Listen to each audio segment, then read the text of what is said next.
Sweet ఏమన్నా తినాలనిపిస్తుంది అత్తమ్మ. ఇప్పుడు అంటే ఏం చేసుకుందాం? ఫ్రిడ్జ్ లో కొబ్బరి ఉంది, కొబ్బరి ఉండలు చేసుకుందామా? ఓకే రండి చేసేద్దాం. అయితే కొబ్బరి ఉండలు చేసుకోవడానికి ముందుగా పచ్చి కొబ్బరిని చిన్న చిన్న ముక్కలుగా కట్ చేసి పెట్టుకోవాలి. అలాగే బెల్లాన్ని తురుముకోవాలి.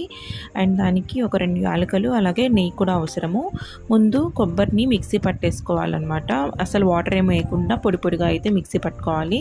స్టవ్ వెలిగించి కడాయి పెట్టుకుని తురుముకున్న బెల్లాన్ని కూడా వేసుకుని 2 స్పూన్ల వాటర్ని తీసుకుని బాగా బెల్లం కరిగేంత వరకు మరిగించుకోవాలి. బెల్లం తీగపాకం వచ్చిన తర్వాత ముందుగా మిక్సీకి వేసి పెట్టేసుకున్న కొబ్బరి పొడిని దీనిలో యాడ్ చేసుకుని 2 యాలకుల్ని కూడా దంచుకొని వేసుకుని అలాగే 2 లేదా 3 స్పూన్ల నెయ్యిని కూడా యాడ్ చేసుకుని కొబ్బరిలో ఉండే తేమంతా కూడా పూర్తిగా పోయే వరకు మనం ఇలా ఫ్రై చేసుకోవాలి. తర్వాత స్టవ్ కట్టేసుకుని పూర్తిగా చల్లగైన తర్వాత చేతులకు కొంచెం నెయ్యిని అప్లై చేసుకుని చిన్న చిన్న బాల్స్ లాగా లడ్డూల్ని రెడీ చేసుకోవాలి. కొబ్బరి ఉండలు రెడీ అయిపోయాయి. టేస్ట్ చేద్దామా? ఓకే.